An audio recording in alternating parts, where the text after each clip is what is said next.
When you talk about German motorcycles, the first name that comes to mind is probably BMW. But long before BMW dominated the roads, there was another manufacturer from East Germany called MZ, or Motorenwerke Schopau, with an incredible story. On one hand, they were the kings of two-stroke bikes in the communist era. Their motorcycles were tough, rugged, and ridiculously durable. But on the other hand, behind the scenes, this factory was a hotbed of racing innovation. Their two-stroke engine technology was so advanced that one of their top engineers defected and sold those secrets to Suzuki, which forever changed the world of Grand Prix racing. Now, our story today is about MZ's desperate attempt to escape the shadow of its past.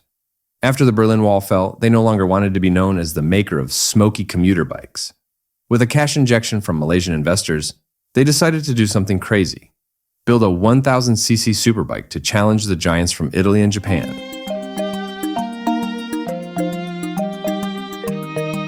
And so, the MZ 1000S was born. Its design was penned by the designer of the F-117 Nighthawk stealth fighter jet, and its engine was assembled with classic German pride. This is the epic tale of a brand trying to leap from a dad bike image to a modern sport bike. Let's break down how an old-school two-stroke manufacturer could give birth to a technically brilliant masterpiece that ultimately failed in the market and in doing so became a legend.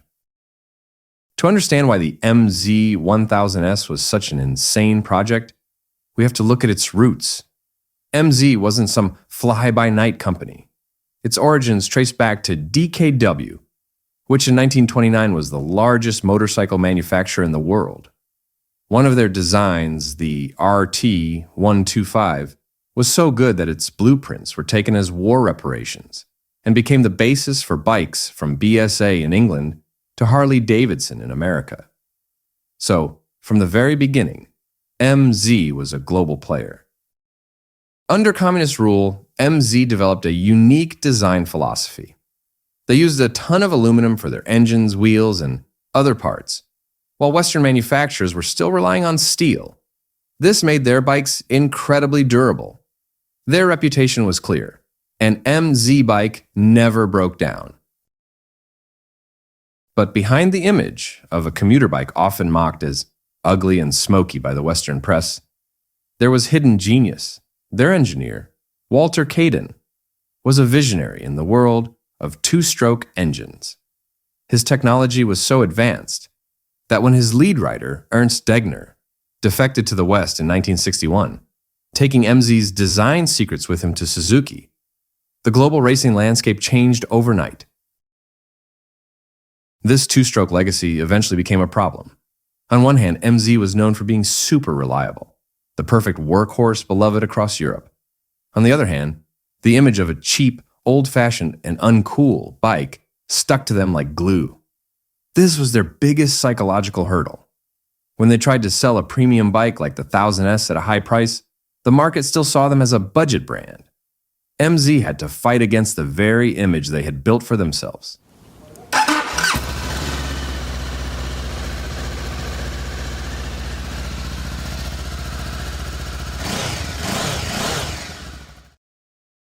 The fall of the Berlin Wall in 1989 was a life-or-death moment for MZ.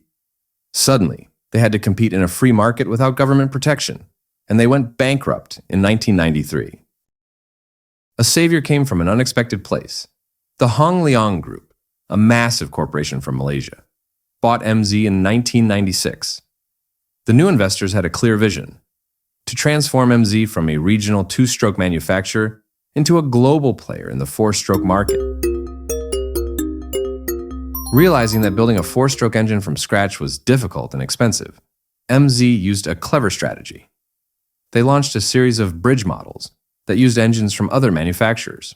First, they used a 500cc Rotax engine, then switched to a 660cc single-cylinder from Yamaha for models like the Scorpion and Bagheera. The Scorpion's cool design, created by the English design firm Seymour Powell, even won awards and started to change how people saw the MZ brand. This move was brilliant. By borrowing a reliable Yamaha engine, MZ could focus on their main expertise: frame design and handling. They could quickly launch new, competitive, and cool-looking products while slowly rebuilding their brand image. This was a crucial warm-up before they took their biggest and riskiest step, building their own superbike engine. After the success of their Yamaha-powered models, the Hongliang Group finally gave the green light for the most ambitious project yet, a 1,000cc superbike completely built in-house by MZ. This was a massive gamble to prove that German engineering in Schopau was still alive and well.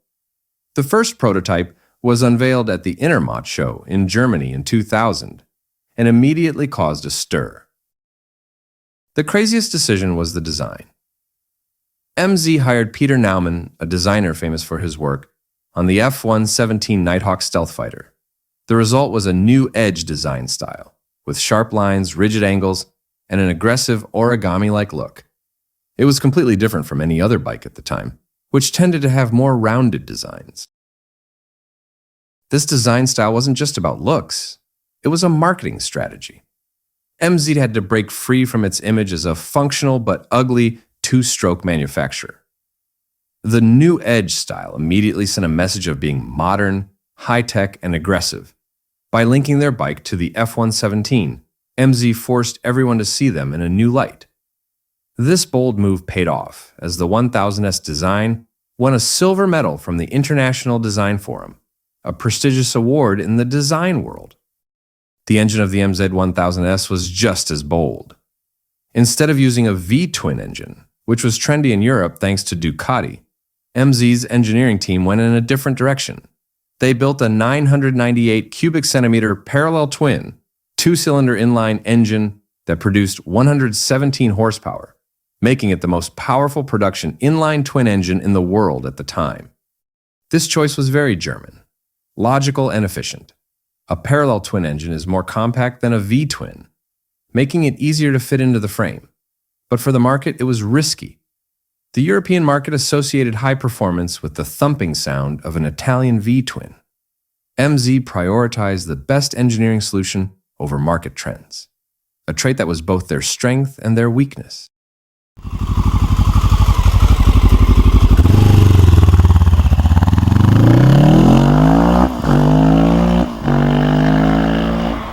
This philosophy extended to the frame.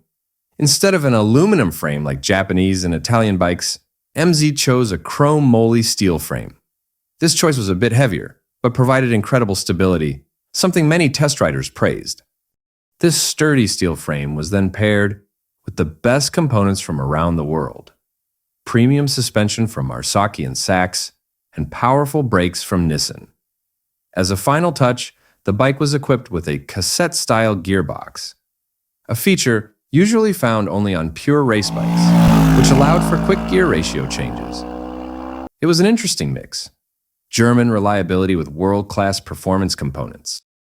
When the MZ-1000S was finally tested by motorcycle journalists, the reactions were split. Fast Bikes magazine in the UK called it the clear winner when compared to the Honda Firestorm, Ducati 1000 SS, and Suzuki SV1000. They said the bike combines the uniqueness and style of the Italian with the build quality of the Japanese, and most importantly, is far more fun. But other influential magazines like Motorcycle News, MCN, gave it a harsh review, calling it as rough as a farm machine and suggesting the bike should be forgotten. Why the split? Because the engine had two personalities. Above 4,000 RPM, it was alive and powerful, with smooth and responsive delivery. But below that, it was a different story.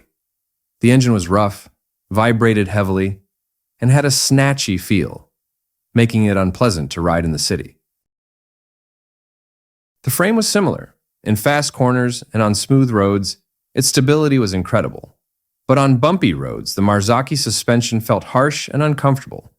The one thing everyone agreed on was its comfort.